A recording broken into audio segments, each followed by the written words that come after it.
All right guys, तो इतना काम हमारा गाइज हो चुका था कंप्लीट। ये हमने लॉगिन स्क्रीन बनाई थी, गेट स्टार्टेड पे क्लिक करने पे हमारा ये पॉपअप खुल रहा था। ठीक है, अभी हम पहले क्या करते हैं गाइज, पहले हम अपना साइन इन साइन अप का प्रोसेस कंप्लीट कर लेते हैं, उसके बाद हम अपना ये मेन पार्ट बनाएंगे, क्योंकि थोड़ा सस्पेंस भी होना चाहिए ना। तो क्या करते हैं गाइज, सबसे पहले हम चलते हैं अपनी app.js पे। ठीक है, यहाँ पर मैं सिंपली क्या करता हूँ, यहाँ पर मैं एक यूज़र डिफाइन कर देता हूँ, const user is equal to, अभी बाय डिफ़ॉल्ट यूज़र होगा नल।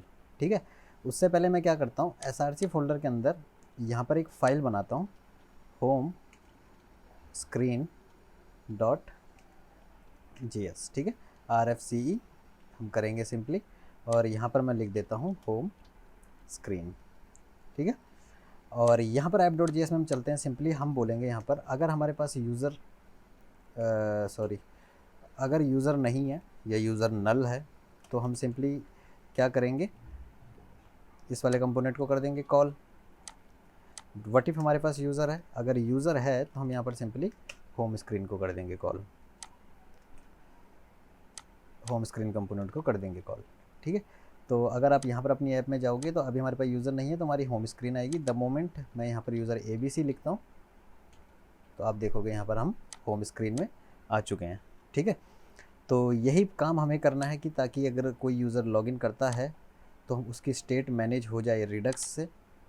ठीक है, तो अभी मैं इसको बाय डिफ़ॉल्ट कर देता हूँ गाइज़ नल। ठीक है, तो पहले तो गाइज़ हमें ये यूज़र पूरा गेट करना होगा रिडक्स से। अब रिडक्स का गाइज़ फंडा थोड़ा सा जल्दी जल्दी मैं आपको समझा देता हूँ। रिडक्स का फंडा यहाँ पर क्या है, देखो क्यों हम यहाँ पे रिडक्स का यूज़ करेंगे। वैसे मैं अपनी सारी वीडियो में बता चुका हूँ गाइज़, लेकिन मैं एक बार फिर से बता देता हूँ कि ये रिडक्स क्या चीज़ है।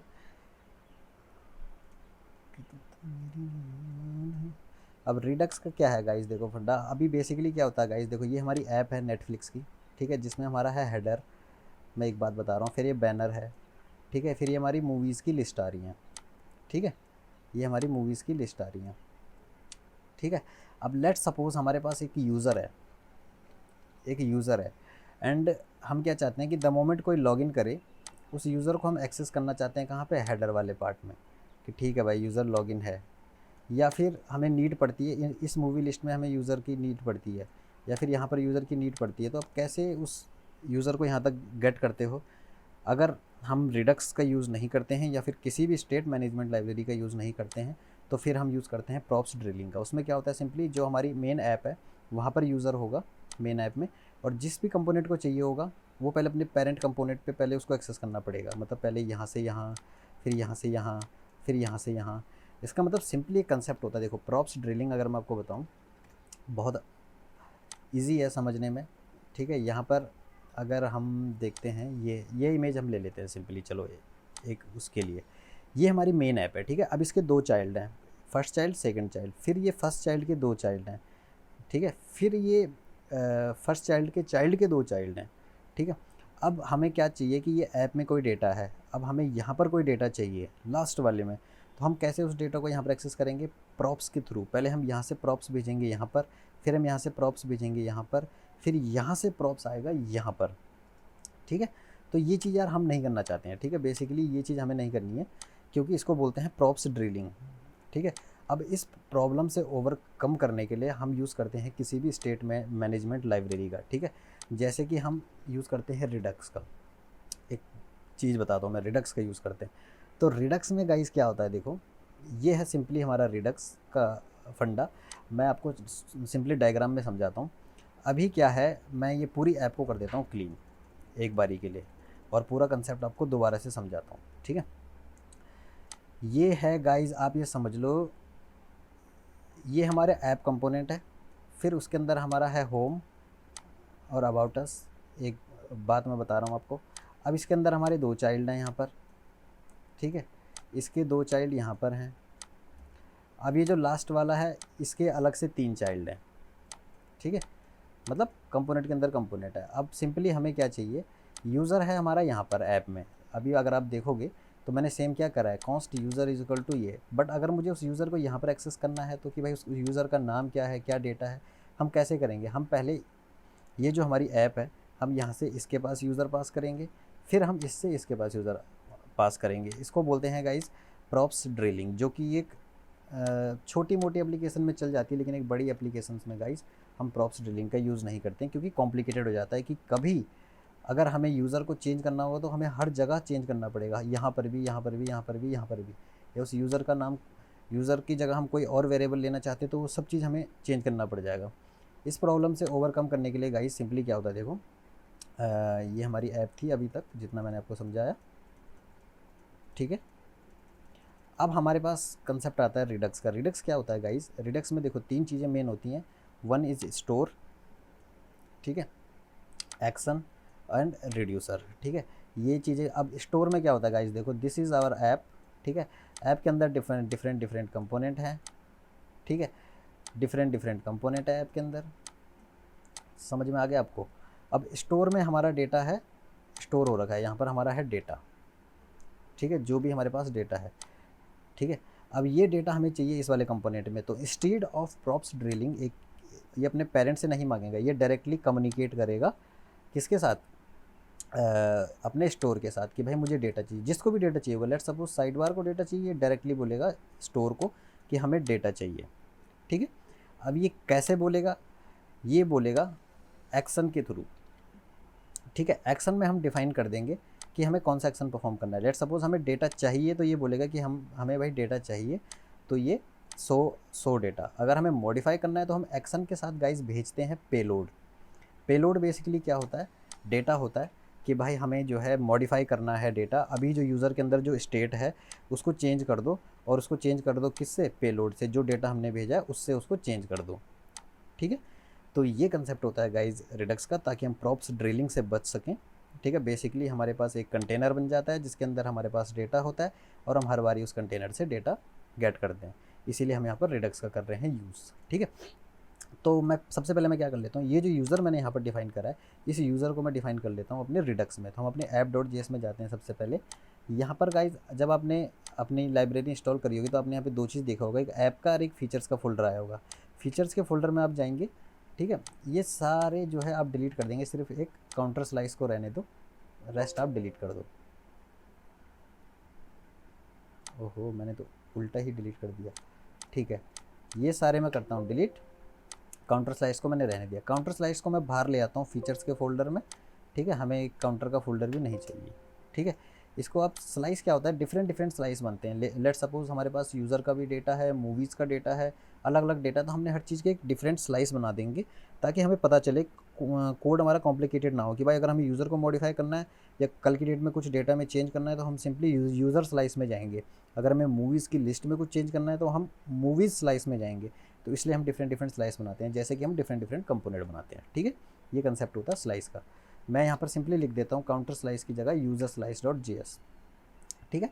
अब इसमें हमें जो जो नहीं चाहिए वो सारी चीज़ें हम हटा देंगे, ताकि कोड ज़्यादा कॉम्प्लिकेटेड ना रहे, ठीक है। तो यहाँ पर हम गए यूज़र स्लाइस में। मैंने सबसे पहले क्या करा गाइस, हमें ये सब चीज़ें नहीं चाहिए, इनिशियल स्टेट हमें चाहिए, लेकिन हम इसको दोबारा से डिफाइन कर देंगे। इतना पार्ट, ये थंक भी वगैरह हमें नहीं चाहिए कुछ भी, ठीक है। और यहाँ पर ये हमारे एक्शन है, ठीक है। इस एक्शन पे अभी हम काम करेंगे। ये एक्शन मैं यहाँ से हटा देता हूँ, ये हमें नहीं चाहिए। और ये एक्स्ट्रा रिड्यूसर कहाँ पर क्लोज हो रहा है, यहाँ पर, ये भी हमें नहीं चाहिए। उसके बाद ये हमें एक्शन चाहिए, ये भी हमें चाहिए, एंड रेस्ट, उसके बाद हमें कुछ भी नहीं चाहिए। ये हमारा कोड हो चुका है क्लीन, ठीक है। लेट्स सी हमें क्या क्या चाहिए। सबसे पहले तो ये जहाँ जहाँ पे काउंटर है मैं कंट्रोल डी करके हर जगह कर देता हूँ यूज़र। हमारा यूज़र स्लाइस क्रिएट हो गया, स्लाइस का नाम हमारा है यूज़र। इनिशियल स्टेट क्या होगी यूज़र की, देखो सिंपली यहाँ पर इनिशियल स्टेट हम डिफाइन कर लेते हैं, जो होगा हमारा क्या, यूज़र होगा हमारा नल, बाय डिफ़ॉल्ट होगा यूज़र नल, ठीक है। अब ये हमारे एक्शन है गाइस रिड्यूसर के अंदर, इंक्रीमेंट डिक्रीमेंट, लेकिन हम इसको भी रिप्लेस कर देंगे इंक्रीमेंट डिक्रीमेंट को किससे, लॉग इन, और यहाँ पर मैं कर देता हूँ लॉग आउट, ठीक है। लॉग आउट बहुत सिंपल होगा। लॉग इन में जैसे कि मैंने आपको बताया था कि हमें यूज़र की स्टेट मॉडिफाई करनी है, तो हमें क्या भेजना पड़ता है, पेलोड, मतलब डेटा भेजना पड़ता है। बाय डिफ़ॉल्ट यूज़र की वैल्यू नल है। हमने क्या बोला, जब भी लॉगिन पे कोई परफॉर्म करे तो हमारे पास एक एक्शन जाए, ठीक है। और state dot value, state dot user क्या हो जाएगा हमारा यहाँ पर, ये +1 नहीं, सिंपली हम बोलेंगे एक्शन डॉट पेलोड में हम जो भी डेटा भेजेंगे वो हमारे यूज़र में हो जाएगा सेट। ठीक है। और लॉग आउट में तो सिंपल है, हम सिंपली लिखेंगे स्टेट डॉट यूज़र की वैल्यू क्या हो जाएगी, यहाँ पे हमें पेलोड की ज़रूरत नहीं है, हम सिंपली बोल देंगे नल, कि इसको कर दो नल कर दो, ठीक है। उसके बाद हमने यहाँ पर एक्सपोर्ट करे हैं अपने फंक्शन, अपने एक्शंस, तो हम इंक्रीमेंट डिक्रीमेंट की जगह लॉग इन लॉग आउट को कर देंगे एक्सपोर्ट, कहाँ से, यूज़र स्लाइस डॉट एक्शन से, ये एक्शन है, ठीक है। सेलेक्ट काउंट की जगह गाइज हम कर देंगे सेलेक्ट यूज़र, और यूज़र हमें कहाँ से मिलेगा, state dot user dot user, यहाँ से हमें मिल जाएगा यूज़र, ठीक है। ये स्लाइस वाला पार्ट हमारा रेडी। आप सिंपली जाइए अपने स्टोर में अब, ठीक है। अगर आपको और डीपली समझना है रिडक्स को तो आप मेरी और वीडियोस देखने का, जिसमें मैंने काफ़ी अच्छे से समझाया, वैसे मैं इसमें भी अच्छे से ही समझा रहा हूँ। काउंटर रिड्यूसर, अब जहाँ जहाँ पे काउंटर है गाइस, सबसे पहले तो हम यहाँ पर कर दो यूज़र, क्योंकि हमने नेम चेंज कर दिया, हमारे पास यूज़र का कोई फोल्डर नहीं है, हम हटा देंगे, यूज़र स्लाइस हो गया, ठीक है। अब ऐप डॉट जेएस में मैं चलता हूँ, देखो अभी तक मैंने यूज़र इस तरीके से गेट करा था, अब मुझे यूज़र को इस तरीके से गेट नहीं करना है, तो किस तरीके से गेट करना है, बहुत ईजी है। इसमें हमें लगता है गाइज यूज़ डिस्पैच का, ठीक है, डिस्पैच का यूज़, तो डिस्पैच का यूज़ अभी नहीं लगेगा, हम सेलेक्टर यूज़ करेंगे, यूज़ सेलेक्टर। सेलेक्टर क्या होता है, बेसिकली डेटा को सेलेक्ट करने के लिए स्टोर से, यूज़ यूज़ सेलेक्टर, ठीक है। यूज़ सेलेक्टर को मैंने रिएक्ट रिडक्स से लिया। अब मेरा सेलेक्टर क्या है, यूज़र स्लाइस के अंदर अगर आपको याद होगा, ये मेरा सेलेक्टर था, सेलेक्ट यूज़र, जो कि हमें यूज़र की वैल्यू दे रहा था, तो आप सिंपली यहाँ पे कर दो सेलेक्ट यूज़र, ये हमारा सेलेक्टर है, और इसको कर दो इम्पोर्ट, यहाँ पर ये इम्पोर्ट हो गया, ठीक है। अब यहाँ पर यूज़र की वैल्यू क्या होगी, देखो मैं सिंपली आपको कंसोल डॉट लॉग करके यूज़र की वैल्यू दिखाता हूँ, और यहाँ पर रिफ्रेश हम कर लेते हैं, आप यहाँ पर देख पाओगे यूज़र की वैल्यू क्या है, अभी हमारे पास नल है, ठीक है। और द मोमेंट में यूज़र स्लाइस में जाकर यहाँ पर इसकी नल की जगह लिखता हूँ महावीर, तो आप देखना यूज़र की वैल्यू हमें क्या मिल जाएगी, मैं रिफ्रेश करता हूँ, महावीर मिल जाएगी, ठीक है। दैट मीन्स अब हमारी वैल्यू प्रॉप्स ड्रिलिंग से नहीं, बल्कि एक प्रॉपर स्टोर से आ रही है, रिडक्स से। इतना काम हमारा हो गया, यूज़र हो गया सेट। अब हम परफॉर्म करेंगे गाइज अपना लॉगिन वाला काम। गेट स्टार्टेड पे मैं गया, द मोमेंट हम साइन इन करते हैं तो साइन इन हो जाएगा, साइन अप करते हैं तो साइन अप हो जाएगा, ठीक है। तो इसके लिए हमें क्या करना होगा, देखो सबसे पहले आप जाएंगे गाइज firebase.google.com पे, ठीक है। यहाँ पर मैं क्या करता हूँ, अकाउंट स्विच कर लेता हूँ, और गो टू कंसोल चलते हैं हम, ठीक है। फायरबेस का यूज़ हमें लगेगा भी, और यहाँ पर मैं एक ऐप क्रिएट कर लेता हूँ, जो कि होगा नेटफ्लिक्स क्लोन वाईटी, मैं इसका नाम दे देता हूँ। कंटिन्यू करता हूँ, हमें एनालिटिक्स नहीं चाहिए, क्रिएट प्रोजेक्ट। अब यहाँ पर प्रोजेक्ट क्रिएट होना हमारा स्टार्ट हो जाएगा, ठीक है। तो ये हमारा प्रोजेक्ट क्रिएट होना भी स्टार्ट हो रहा है,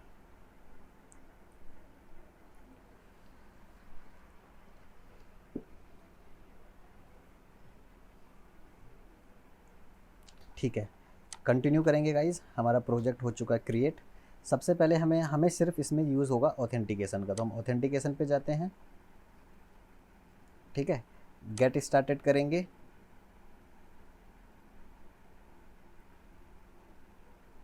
और ईमेल एंड पासवर्ड से हम लॉगिन करना चाहते हैं और अकाउंट भी क्रिएट करना चाहते हैं, तो हमने इसको कर दिया स्टार्ट, ठीक है।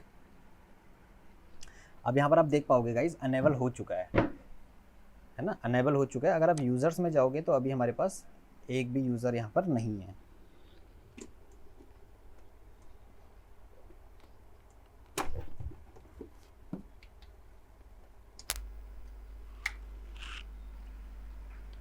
ठीक है। तो नेक्स्ट हमें क्या करना पड़ेगा, यहाँ पर जो आपको कोक का आइकन दिख रहा होगा सेटिंग का, प्रोजेक्ट सेटिंग में आप सिंपली जाएंगे, नीचे आप आएंगे, ये वेब का आइकन दिख रहा होगा, यहाँ पर आप क्लिक करेंगे, ठीक है। आपको अपनी ऐप को रजिस्टर करना पड़ेगा। मैंने सिंपली लिखा नेटफ्लिक्स क्लोन वाईटी, हमें होस्टिंग भी सेटअप करनी है, रजिस्टर ऐप करेंगे, ठीक है। अगर आप फर्स्ट टाइम कोई फायरबेस का प्रोजेक्ट बना रहे हो, और अगर आपने फायरबेस को ग्लोबली इंस्टॉल नहीं करा है, तो आप सिंपली हमें एक कमांड और रन करनी पड़ेगी, npm इंस्टॉल फायरबेस अपने प्रोजेक्ट में, ठीक है। तो मैं यहाँ पर सिंपली जाता हूँ, यहाँ पर हम इंस्टॉल कर देते हैं npm इंस्टॉल फायरबेस, ठीक है। ये हमारा इंस्टॉल हो रहा है, और उसके बाद हमें नेक्स्ट करना है। अगर आपने ग्लोबली इंस्टॉल नहीं करा है फायरबेस टूल को, तो आप इंस्टॉल कर लें, ताकि आप और भी चीज़ें इसमें पा सकते हैं होस्टिंग वगैरह के लिए, ठीक है। अभी हमें कुछ नहीं करना है, हम सिंपली यहाँ पर जाते हैं, यहाँ पर आप कन्फिग फाइल में जाओगे गाइज, ये फाइल आपको करनी है कॉपी, जो आपकी कन्फिग फाइल है। सिंपली आप src फोल्डर में जाओगे, यहाँ पर आपने एक फ़ाइल बनानी है firebase.js, ठीक है, और यहाँ पर इसको अभी के लिए पेस्ट कर दो, ठीक है। अब हमें यूज़ क्या करना है गाइज, हमें यूज़ करना है ऑथेंटिकेशन का ना, तो हमें सिंपली ऑथेंटिकेशन ही यूज़ करना होगा। अब कई बार हम स्टोरेज का यूज़ भी करते हैं, डेटाबेस का यूज़ भी करते हैं, हर ऐप में हमारी हर डिफरेंट डिमांड होती है, तो लेकिन यहाँ पर सिर्फ हमें ऑथेंटिकेशन ही चाहिए।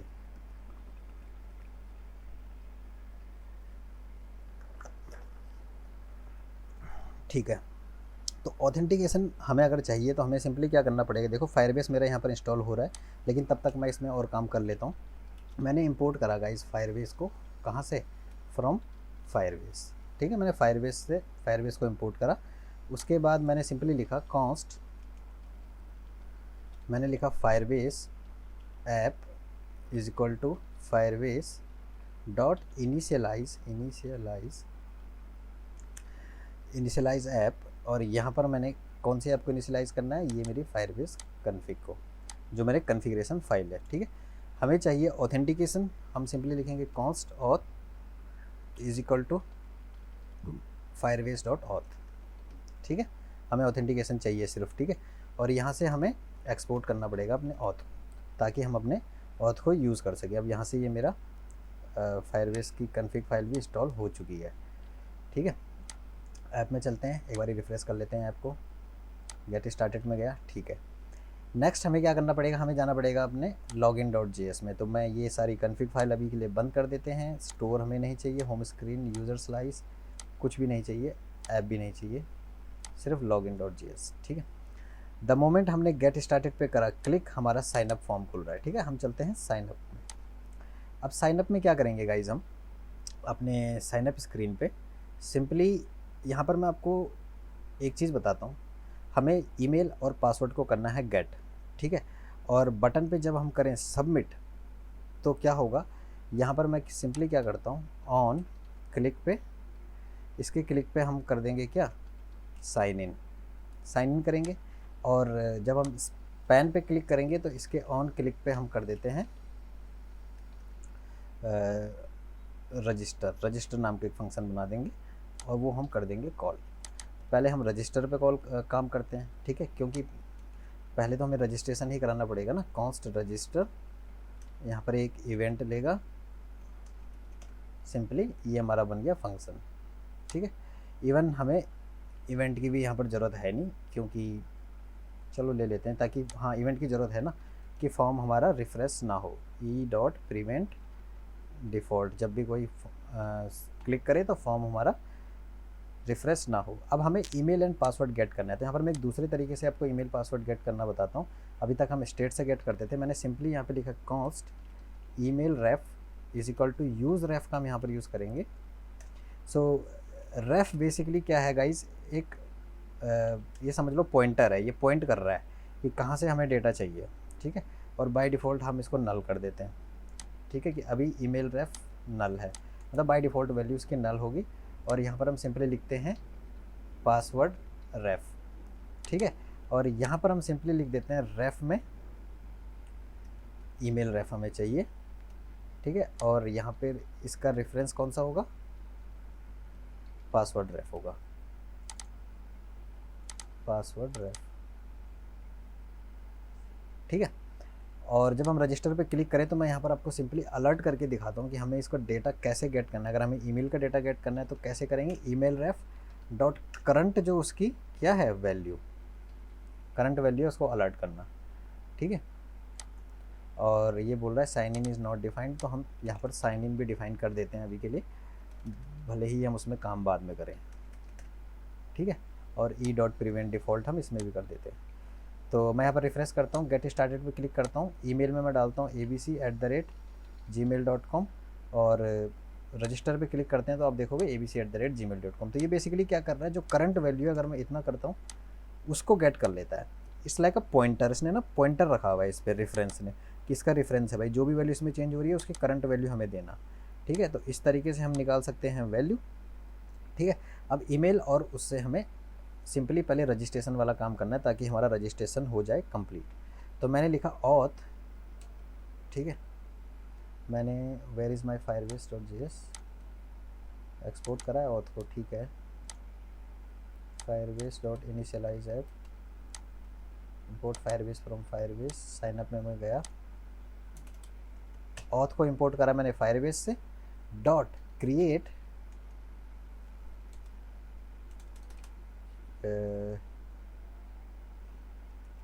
सजेशन क्यों नहीं दे रहा, क्रिएट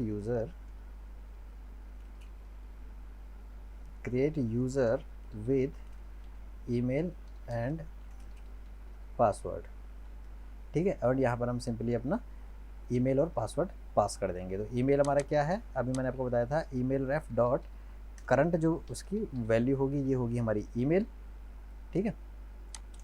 और फिर हमारा पासवर्ड क्या होगा, सेम यही, बस इसमें होगा पासवर्ड रेफ, ठीक है। देन हमें क्या करना है, देन जब हम ये सब कर देंगे तो ऑथ यूज़र, हमें यहाँ से यूज़र रिटर्न मिल जाएगा जो भी क्रिएट हुआ, ठीक है, जो भी यूज़र क्रिएट हुआ।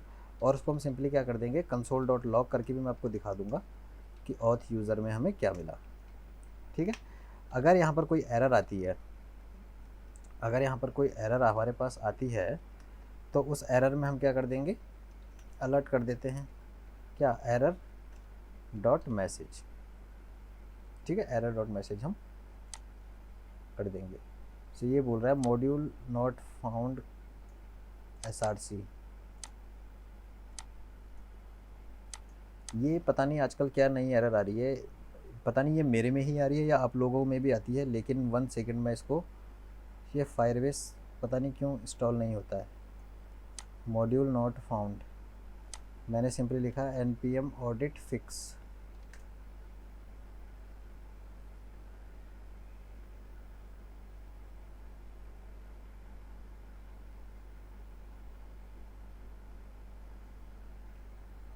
Up to date everything.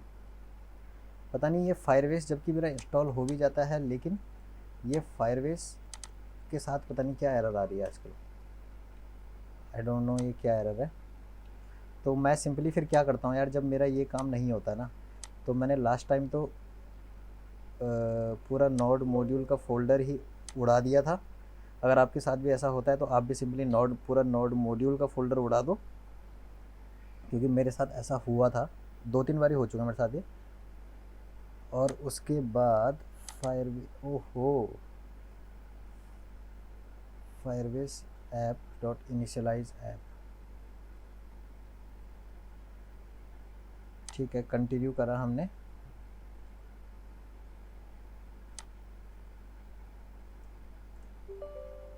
Yes.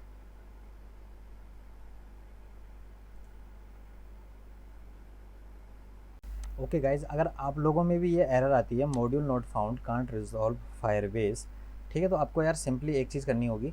आप सबसे पहले तो मैं बताता हूँ आपको 2 कमांड कौन कौन सी रन करनी है, ठीक है। मैं यहाँ पर आपको नोटपैड खोल के दिखाता हूँ। सबसे पहले आप सिंपली क्या करो, npm अनइंस्टॉल फायरबेस, ठीक है, क्योंकि क्या है कि फायरबेस का जो 9.00 वर्जन है वो पता नहीं मेरे में क्यों सपोर्ट नहीं करता। तो npm अनइंस्टॉल फायरबेस, इससे क्या होगा, आपका फायरबेस अनइंस्टॉल हो जाएगा। और उसके बाद आप simply npm i Firebase at 4.8.0 ये वाली जो है कमांड रन कर देना, ठीक है। तो यहाँ पर जो है मैंने वही करा था, तो तब जाके मेरा ये काम हुआ, ठीक है। तो क्योंकि जब मैंने ये एरर ऐसे ही गूगल पे पेस्ट करी थी तो मैंने यहाँ पर देखा था, तो यहाँ पर सिंपली मेरे को ये मिला था, ये देखो, npm अनइंस्टॉल करा फायरबेस, उसके बाद हमने 4.8.0 वाला वर्जन करा, तो जो है फिर मेरा अप एंड रनिंग हो गई है ऐप, ठीक है। तो आप भी इस तरीके से कर सकते हो, ठीक है। तो नेक्स्ट काम हमारा क्या है गाइज, हम जाएंगे साइनअप स्क्रीन पे। अच्छा, इतना काम मैंने कर दिया है यहाँ पर, auth dot create user with email and password, ठीक है। उसमें हमने ईमेल डाली, अपना पासवर्ड डाला, और जैसे ही यूज़र क्रिएट होगा हमें दिख जाएगा कि हमारा यूज़र क्रिएट हुआ या नहीं, ठीक है। उसके बाद हम क्या करते हैं, नेक्स्ट काम करते हैं, यहाँ पर चलते हैं और कंसोल में मैं आपको दिखाता हूँ। गेट स्टार्टेड में हम गए, साइन अप, पहले हमने साइन अप वाला काम करा है, ठीक है। और यहाँ पर अगर मैं आपको दिखाऊँ तो ऑथेंटिकेशन में अगर हम चलते हैं और यूज़र्स में हमारा एक भी यूज़र नहीं है अभी, ठीक है। तो मैंने सिंपली लिखा mahi.west67@gmail.com, ठीक है, और मैं पासवर्ड 123456 करता हूँ। द मोमेंट मैं साइन अप पे क्लिक करता हूँ, हम देखते हैं क्या होता है। ये देखो हमें यूज़र हमारा मिल चुका है, ठीक है। और यहाँ पर अगर आप जाओगे और यूज़र्स में अगर मैं दोबारा से रिफ़्रेश करता हूँ यहाँ पर, तो एक यूज़र हमारा क्रिएट भी हो गया होगा। ये देखो ये यूज़र हमारा क्रिएट भी होकर रेडी है, ठीक है। तो जैसे ही हमने साइन अप करा हमारा यूज़र हमें सिंपली दिख रहा है, ठीक है। अब साइन इन का प्रोसेस गाइस बहुत सिंपल है, ठीक है। मैंने यहाँ पे सिंपली लिखना auth.sign in with email and password, ठीक है, sign in with email and password. और यहाँ पर गाइस हम क्या करेंगे, जो हम जिस तरीके से हमने ऊपर ईमेल पासवर्ड करा था ये हम गेट कर लेंगे, ठीक है। उसके बाद हम क्या करते हैं, देन हमें क्या मिलेगा, ऑथ यूज़र मिलेगा सेम, ठीक है। और अगर हमें ऑथ यूज़र मिलता है तो यहाँ पर हम सिंपली क्या कर देंगे, console.log ऑथ यूज़र, ये सेम चीज़ों तो हम कर देंगे, ठीक है। और कैच में भी हमारा सेम, अगर कोई एरर आती है तो एरर आ जाएगी, ठीक है। तो ये साइन इन और सॉरी ये नहीं है, साइन इन और साइन अप वाला काम हमारा कंप्लीट हो चुका है। लेकिन आप बोल रहे हैं हमने साइन अप करा, ये तो यार लॉगिन तो हुआ ही नहीं। तो हम सिंपली क्या करते हैं गाइज, इसके लिए हमें क्या करना पड़ता है, हम चलते हैं अपनी app.js में। यार यहाँ पर भी हम कर सकते थे वो चीज़, लेकिन ज़रूरत है ही नहीं तो हम क्यों करें, है ना। तो यहाँ पर मैं सिंपली क्या करता हूँ, यहाँ पर हम यूज़ करेंगे यूज़ इफ़ेक्ट का, ठीक है। तो यूज़ इफ़ेक्ट में गाइज हम क्या बोल रहे हैं, बेसिकली यूज़ इफ़ेक्ट में हम बोल रहे हैं कि जब भी हमारी ऐप में कुछ भी चेंज होगा, ठीक है, रेंडर होने के बाद जब हमारी ऐप रेंडर हो जाएगी और उसमें अगर कुछ भी चेंज होता है, ठीक है, और वो चेंज क्या होता है वो मैं आपको बताता हूँ। हमने वो सिंपली बोला auth dot on state change, अगर ऑथ की कुछ भी स्टेट चेंज होती है तो हमें यूज़र ऑथ देना आप, या फिर हम कह सकते हैं हमें सिंपली वो यूज़र दे देना कि यूज़र क्या है, ठीक है। अगर कुछ भी चेंज होता है तो हमें यूज़र दे देना, और अगर हमारे पास यूज़र है तो दैट मीन्स हम यहाँ पर लॉगिन करेंगे, ठीक है। अगर यूज़र नहीं है तो हम सिंपली लॉग आउट कर देंगे, ठीक है। यही हमें करना है, वेरी सिंपल। अब लॉगिन लॉग आउट हमें कैसे करना है, हमें एक्शन डिस्पैच करने हैं। अगर आपको याद होगा अभी थोड़ी देर पहले हमने यूज़र स्लाइस में फीचर्स के अंदर, यूज़र स्लाइस में अगर मैं आपको दिखाऊँ, हमने दो एक्शन बनाए थे, लॉगिन एंड लॉग आउट। तो लॉग आउट तो बहुत सिंपल है, आपको सिंपली क्या करना पड़ेगा, यहाँ पर मैं एक बोलता हूँ कॉन्स्ट, मुझे डिस्पैच चाहिए। यहाँ पर एक डिस्पैच बेसिकली क्या करता है, एक्शन डिस्पैच करने के काम आता है, और हम बोलते हैं हमें यूज़ डिस्पैच का यूज़ करना है। अगर हमें लॉग आउट करना है तो हमें सिंपली क्या करना पड़ेगा, डिस्पैच करना पड़ेगा हमें क्या, लॉग आउट का फंक्शन, ठीक है, और जो कि हमने इंपोर्ट कर दिया यहाँ पर यूज़र स्लाइस से। अगर हमें लॉगिन करना है तो उसके लिए भी हमें डिस्पैच करना पड़ेगा, और उसके लिए लॉगिन हम करेंगे, और लॉगिन में हमें डेटा भेजना है गाइस। अब डेटा हमें क्या क्या डेटा भेजना है, देखो एक तो हम भेजेंगे UID, यूज़र की ID, ठीक है, वो हमें कहाँ से मिलेगी, user.uid से, ठीक है। और दूसरा हमें ईमेल भेजनी है, हमें कहाँ से मिलेगी, user.email से, ठीक है। अब अगर देखो अब हम होम स्क्रीन पे आ चुके हैं, जैसे ही ऑथ की स्टेट चेंज हुई तो हमारा यहाँ पर अगर मैं आपको रिडक्स में भी दिखाऊँ तो एक एक्शन परफॉर्म हुआ, यूज़र/लॉगिन एक्शन परफॉर्म हुआ, जिसने हमें क्या क्या डेटा भेजा, हमारी यूज़र की ID और यूज़र की ईमेल भेज दी। तो दैट मीन्स हम लॉगिन हो गए, ठीक है, इसका मतलब हम लॉगिन हो गए हैं। तो अब जैसे ही हम लॉगिन हुए तो हमने देखा जितनी बार हम रिफ्रेश करेंगे उसने चेक करा, ऑन स्टेट चेंज पे चेक करा कि ओके यूज़र लॉगिन है। ये इसने कहाँ से करा, यूज़ इफ़ेक्ट से। अगर आप इसको थोड़ा सा और चाहते हो कि हमारी ऐप, हम यहाँ पर क्या करते हैं, अनसब्सक्राइब बना देते हैं, एक अनसब्सक्राइब, ताकि हमारी ऐप पे ज़्यादा लोड ना पड़े। और उसके बाद हम सिंपली क्या कर देंगे, यहाँ पर हम चलते हैं और जहाँ पर हमारी ऐप क्लोज़ हो रही है यहाँ से रिटर्न कर देते हैं अनसब्सक्राइब। जब इसकी नीड होगी तभी ये कॉल होगा, अदरवाइज़ ये अनसब्सक्राइब हो जाएगा, ठीक है। तो ये देखो हम चले गए अपनी होम स्क्रीन पे, जितनी बार हम रिफ्रेश कर रहे हैं हमारी ऐप सीधा लॉगिन हो रही है, ठीक है। तो हमारा यहाँ पर गाइस, इसको मेरे को इनकॉग्निटो में खोलना पड़ेगा तब जाके ये यहाँ आएगा, ठीक है। तो इतना काम भी हमारा हो चुका है, लॉगिन और रजिस्टर का दोनों हमारा काम हो चुका है। देखो हमारे पास यूज़र है, अगर मैं यहाँ पर सिंपली abc@gmail.com लिखता हूँ और 1 2 3 4 5 6 करता हूँ और साइन इन पे क्लिक करता हूँ तो बोलेगा कोई यूज़र नहीं है। और अगर मैं एक्चुअल ईमेल आईडी और पासवर्ड अपना डालता हूँ जो मैंने क्रिएट करा था यूज़र, और साइन इन करता हूँ, तो आप देख पाओगे हम साइन इन हो जाएंगे। ठीक है, इतना पार्ट भी गाइज हमारा कंप्लीट। नेक्स्ट पार्ट में करेंगे गाइज अब हम अपना मेन कौन सा वाला काम, ये वाला होम स्क्रीन वाला काम, और नेक्स्ट पार्ट इसमें फाइनल होगा और जिसमें हमारा पूरा काम, ये सारी मूवीज़ की लिस्ट वगैरह सब मैं एक ही में आपको दिखा दूंगा। ठीक है, तो आज की वीडियो में गाइज इतना ही। Thank you for watching guys, bye bye, take care.